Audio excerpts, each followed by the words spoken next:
Okay, Representative Gabler. Thank you, Mr. Chairman, and thank you all for the opportunity to hear from you about how this report came together.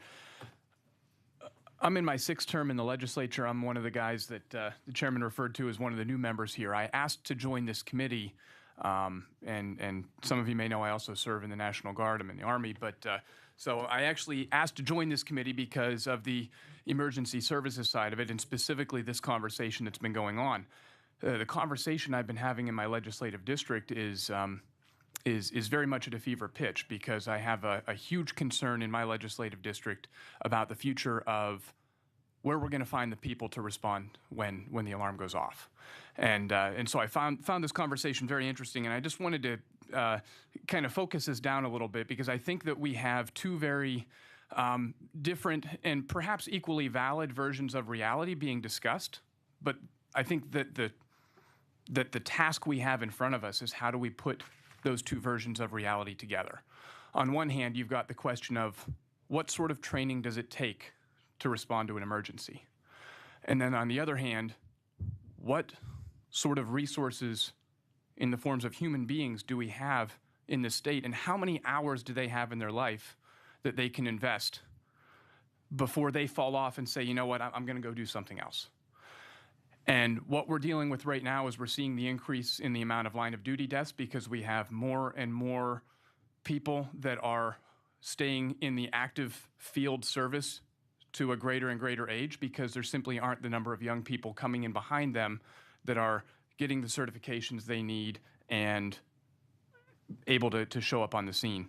So I'm trying to figure out what can I do to go back to my fire chiefs and give them some tools that they can use to bring people into the fire service.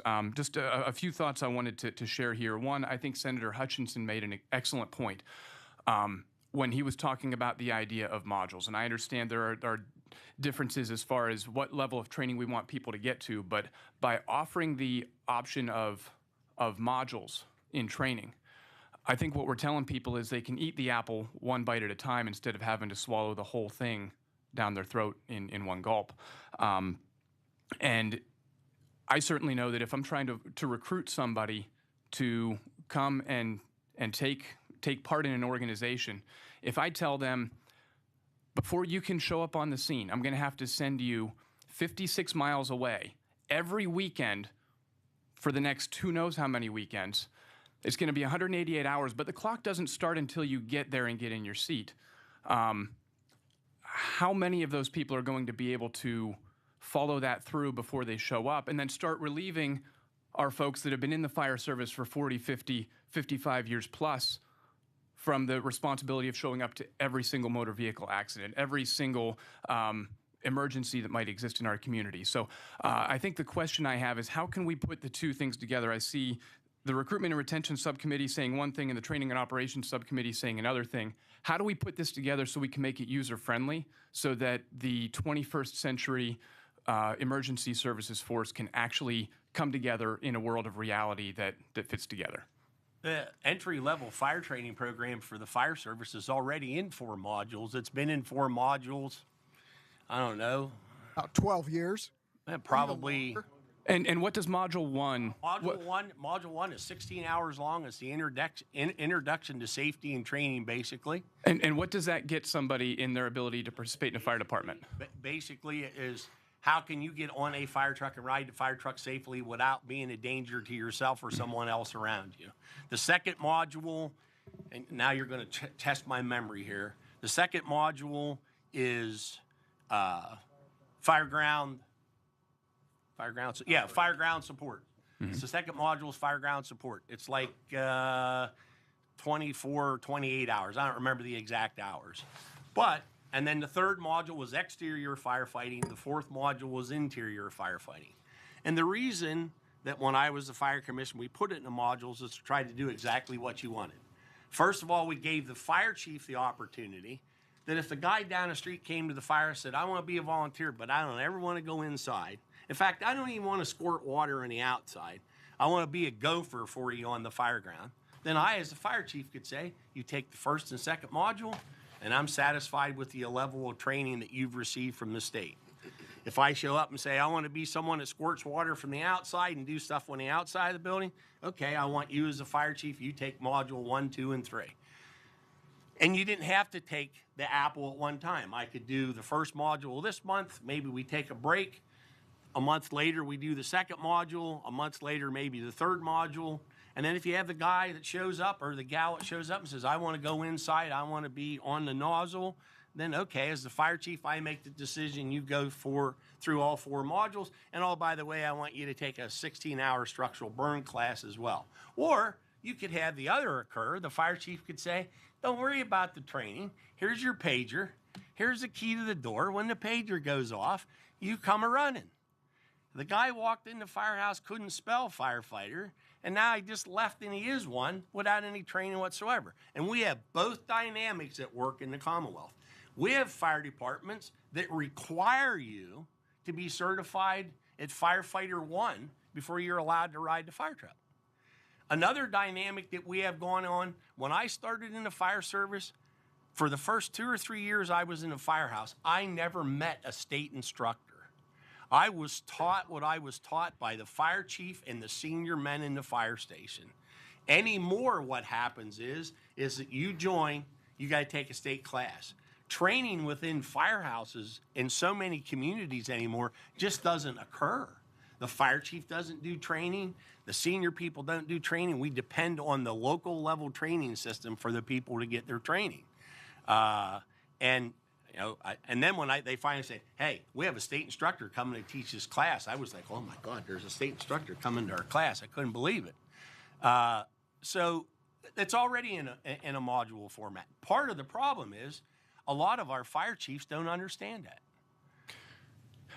And I think that is a well taken point. I think that the question that I have is it does not appear that module system is being used to the fullest extent that it could be. And I think that part of it might be on the back end as well. I hear a lot from my chiefs that they're also very worried about the liability that it places on them, as far as the only thing that we seem to be able to conceive of from a big picture perspective is, do they have Firefighter 1 or not? Whereas I think those modules do make sense. And having somebody that is Module 1, Module 2, Module 3 qualified makes a lot of sense to be able to have them stay within their capacity. And also, they're also going to gain a lot of experience from being able to work within that capacity before they go on to the next level. But then the other side of it is also some of the red tape that we have in some of the in some of the financing, whether it be loans, grants, or otherwise. We grade a fire department on what percentage of their firefighters are Firefighter 1, not Module 1, Module 2, in progress, Module 3. Could you comment at all on whether it would be... fault. That's my fault. When I was the fire commissioner, we started the grant program. I was told by members of the General Assembly administration at the time, we do not want this to be a handout like it's been in the past. Because in the past, when we had the first grant program, you all recall, we took the money, we divided it by a number of fire departments, and everybody got an equal share. When we finally got permanent funding, we had to come up with some way to incentivize the program. So everybody gets a grant, but those who have people who are certified to Firefighter 1 get a point. And when I was a fire commissioner, it was up to 10 points. Now I believe it's up to 20 points. The more points you got, the more money you get out of the grant program. So the individual that doesn't have anybody certified gets probably $10,000 or $11,000, while the individual that has 20 people certified might get $14,000 in the grant program. So, and the interesting thing was, after the first 2 years we did that, the number of people that certified to Firefighter 1 in the first 2 years we did that, and those first 2 years exceeded the total number of people that had certified at Firefighter 1 5 years previous to that. So did the incentive work? I'd have to say it did. There's some comments. But everybody got a grant. Nobody was excluded. Representative, being a former fire chief, the liability I was concerned about was not having that training for my people. If my people didn't have that Firefighter 1 and they got hurt, guess who they were coming after? They were coming after me, okay? When they would have known that if I just would have done the essentials program for them, which basically is you show up, you may take a test, you may not. It's a certificate of attendance. In the Firefighter 1, not only are they showing off their skills that they can do it, they're also taking a written examination. It's like the Mr. Mann said, you know, I can't spell firefighter, but I am one now. Would you tell you what? We'll just hand you a helmet and a rifle in the National Guard. It's the same thing. We need to get past that. We drew the line that Firefighter 1 was the minimum certification. You know, in addition to Firefighter 1, there's Firefighter 2. There's the hazmat that goes on with this. This is not a hobby anymore, okay? This isn't coming down to the firehouse and donating time. This is... Sir, I think that's it is a vocation. And I think that's the problem is trying to put, and I agree with you. I think that the goal is to have as highly trained and as well-staffed of an emergency service as we can. I think the question comes down to if we let the perfect be the enemy of the good, we're going to end up running out of volunteers, and we're going to have 70, 80, 90-year-old volunteers are going to be our only folks left. Well, that's not going to work either. And that's not going to work either. And we're going to have more and more people having heart attacks on the scene because they can't lift the jaws of life. And as Mr. Genoway said in his testimony, you know, I told you I follow social media really good. You know what? Over this past weekend, it sickened me to see a fire department pull its trucks out onto the apron, set up a makeshift kitchen inside where the bays, which probably if that would have happened in my community, the public health would have shut them down. And they're selling food to keep the lights on. So what is that telling me? It's telling me that, you know what, the community doesn't really care. All they want is they don't want a tax increase. When was the last time you saw a police officer hold bingo to buy bullets? Okay? How about the Public Works Department have a sell raffle tickets to buy a snowplow? We don't do that, but for some reason it's okay for us that we're the insurance for the community, and we have to beg to keep the doors open. And again, coming from a third-class city and a career service, it's the same thing.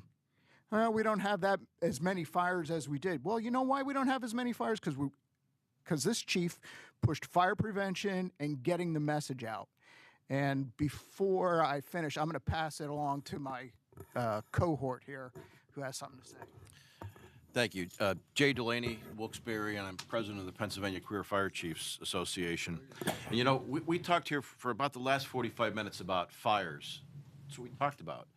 96% of what we do is not fight fires. 96%. When all of you go home tonight, get a salt shaker out, turn it upside down, and put some granules of salt on your table. And look at 3 of those granules. If that was fentanyl, we would die. We're in the risk management business. We're risk managers. When a firefighter gets killed in a fire, when NIOSH comes to investigate us, they don't ask you. The first thing they take is the training records, okay? If a firefighter goes out to a car accident and touches somebody who has hepatitis B or HIV, and they have an open wound, they can get it, okay? When I first started in this business, I was 21 years old, okay? I didn't have gray hair. I was a fireman, and I fought fires. But the nature of 911, whoever thought 343 firefighters in New York City in 2001 would have died because of jets crashing into buildings? We are your first line of defense in this Commonwealth. Not the National Guard, not the Army, not the Marines. We go first. With all due respect to our armed services, God bless them, but these are the folks, if something bad happens in the city of Harrisburg, police and fire are going to be the first ones there. If there's a white packet that comes here. But I ask you to think how we think in this risk management business. I wouldn't dare put a firefighter out there to respond to any type of an emergency without giving him the tools to do that job. And I think John Chief Bass said it well. The fire service, there's just an expectation that we don't have to have any training. We're just good. Well, you didn't have to have training 30 years ago. We did learn on the job, but you know, all your children go get college educated today. They get educated to do their work. Why is it that we don't have to have the knowledge to be able to do our job, but everyone else has to have knowledge of business to get by. So I just challenge you. What we talked about for 45 minutes was putting out fires, and guess what? 96% of what we do is not put fires out. So yes, bloodborne pathogens. Yes, we deal with fentanyl, carafentanyl, methylfentanyl, all of these things that I never would have thought in my career that I would have had to deal with. But I'm going to be damned if I'm not going to prepare my firefighters to have the tools to stay alive. Because when the NIOSH guy comes to my door and says, "Can I see what kind of training your firefighters had? You told them to go into that fire. Let's see what training you gave them." So my apologies for getting the emotional side of this, but we're kind of going in a direction I didn't think we should go. I worked for almost 2 years with this committee and 39 others, elected officials, to get to the point that we were hopeful the legislature would listen to what we all had to say. It's serious. We're in crisis mode. We're into crisis. Until someone dials 911 and the fire engine or the ambulance don't respond, I don't think we'll see anything done. But the first time an ambulance can't get to a scene or a fire engine can't get there, then I think we'll see some action. I'm optimistic, but I will tell you, in 2003 we had an SR-60. If you look at that SR-60 report, 50% of what was in the SR-60 report never got done. And now we're back in the year 2019, and we want to recorrect what we could have corrected back in 2003. So that's why I'm just kind of troubled where we're going. But I'm also respectful to ask that you help us get to the next level to fix some of these things. And I really appreciate the chairman's indulgence, and I'm just going to wrap this up because I knew this would be a conversation that would generate some emotion. I think our goals are all the same. Our goal is to get to the point where we have the right people responding with the right training at the right time.